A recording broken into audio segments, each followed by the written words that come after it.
The moment the distillation column at the El Coil refinery burst into a towering inferno, Russia's industrial heartbeat began collapsing in real time. The shockwave ripped through steel pipelines and storage tanks, igniting reservoirs of crude and transforming the skyline into a rolling wall of flame. What had been seconds earlier the quiet pre-dawn calm of Russia's Volga region became a sunrise sculpted from burning gasoline.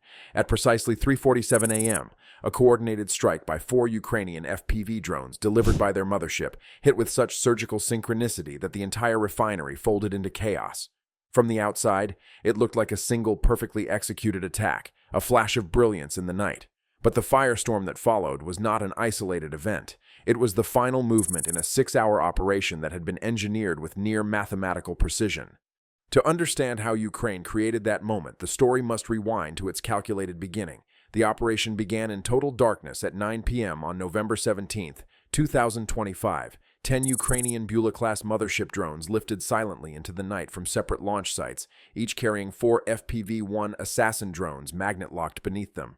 In the air, they linked into a unified hunting network, an AI-coordinated pack that stretched across hundreds of miles yet moved with the cohesion of a single organism. For the team assigned to strike the El Coil refinery, the route demanded flying barely 50 feet above the surface of the Volga River. At that altitude, even a brief navigation error meant failure. A cold splash, an immediate loss of signal, and a drone disappearing beneath dark water. But that low flight kept the drones beneath most radar horizons, making them effectively invisible. By 3:30 a.m., after almost 6 hours of ghost-like movement, Russian detection systems finally spotted something. In El Coil's security room, a lone Pantsir S-1 operator watched his screen flicker to life. Normally empty, it now showed 4 faint contacts approaching at low altitude. 4 targets, low, fast, he shouted. Instantly, the refinery's last defensive line activated. 2 Panzer units shifted their cannons and missile pods, hydraulics whining in the cold pre-dawn air. Russia believed it had caught the drones early enough. It was terribly wrong. At 3:40 a.m., the Ukrainian AI guiding the lead mothership executed its most ruthless deception. Through its thermal camera, it spotted a flock of migrating geese cutting across the sky. The AI ordered an immediate split maneuver. 3 of the FPV carriers broke into erratic, bird-like flight patterns to confuse tracking algorithms. The 4th drone did something more sinister. It locked its transmitter onto the geese and amplified their heat signatures, transforming the harmless flock into what looked, on Russian radar, like a huge incoming missile wave. On the operator's screen, the threat picture changed instantly. What had been 4 small blips became 3 minor contacts and 1 massive signature. Doctrine dictated the next move.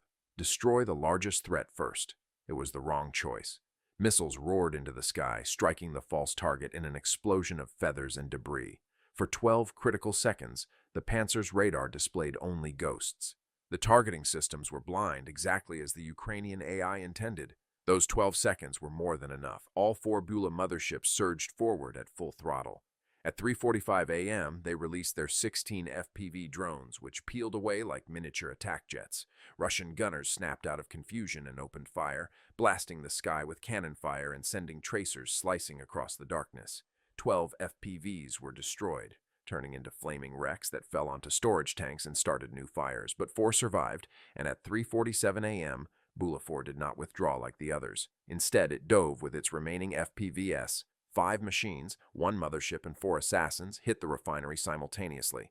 4 slammed into the main distillation tower. 1 shredded the refinery's control room. A billion-dollar facility collapsed into molten ruin.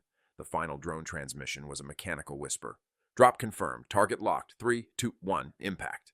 And the destruction of the El Coil refinery was only the first phase. While Russian commanders shouted into emergency channels about the eruption in Nizhny Novgorod, the remaining 6 members of Ukraine's Wolfpack were still hunting in near silence, closing in on their own high-value strategic targets. At 4:15 a.m., 3 Bula drones approached the Sterita plant, Russia's primary producer of military-grade kerosene, the fuel that kept Russia's Southern Air Command airborne. From 15 miles out, 2 motherships released 8 FPV drones, while the third, Bula 8, climbed high above them. Its role was not to strike, but to die. At 4:25 a.m., Russia activated its Krasuka 4 electronic warfare system. A massive wave of GPS jamming power swept across the region. Instantly, the 8 FPV drones went blind. A nearby Pantsir fired and destroyed 3 drones in rapid succession. Russian crews believed the defense was working flawlessly. Then Bula 8 dove directly at the air defenses. The Panzer locked on immediately and fired 2 missiles. At that exact moment, Bula 9 dove as well, forcing the system to split its remaining ready missiles. 4 missiles, 4 kills, 2 spectacular mid-air explosions. The sacrifice was deliberate. Their deaths bought exactly 12 seconds where the Panzer's tubes were empty, and that was all the remaining FPVs needed. Still blind, they followed the source of the Krasuka jamming signal like moths navigating by heat. 5 drones slipped through the defenses. A minute later, 2 FPVs slammed into the main reactor housing. Another shredded the cooling pumps. The last 2 crashed short, but the damage was already catastrophic. Russia's Southern Air Command lost its primary fuel source. A $2 billion asset went offline in a single minute. Panic spread across Russia's command structure. Believing a coordinated decapitation strike was underway, Russia redeployed 8 of its best air defense systems, including Pantsir and Tor units, from frontline positions. Every system pulled back created a gap for Ukrainian HIMARS and Storm Shadow missiles to exploit. Ukraine had not just hit targets, it had manipulated Russia into weakening its own battlefield shield. At 5 a.m., 2 more Bula drones prepared to strike Volgrad's main electrical substation, the power source for a vital military rail hub. From 10 miles out, they released 8 FPVs. This time, Russia was ready. A TOR-M2 operator spotted the incoming drones and launched 2 missiles, destroying 3 FPVs in seconds. The defense seemed airtight. But the Ukrainian AI understood the TOR's fatal weakness: a single engagement radar. Blind it, even briefly, and the entire system became useless. 2 FPVs flew straight up, acting as sacrificial decoys. The TOR shot them down, but while its radar was angled skyward, the remaining attackers slipped beneath its horizon. By the time the radar rotated back, it was too late. At 5:15 a.m., 3 FPVs struck home, 1 destroying the central switching gear, 2 severing high-voltage transmission lines. A blue electrical arc lit the sky, and then Volgrad went dark. 16,000 homes and a critical military rail hub blacked out instantly. At 5:30 a.m., the final Bula drone took a northern route toward Rilsk, targeting the railway switching station connecting Kursk to occupied Luhansk, a key artery for Russian supplies. From 12 miles out, it released 4 FPV drones. The defending TOR-M2 shot down 2 immediately. The radar rotated, hunting for more. Then the Ukrainian AI executed a final psychological trick. 1 FPV sent a microburst packet on the TOR's internal diagnostic frequency. The system flashed an emergency error: cascade failure, missile launcher 3B.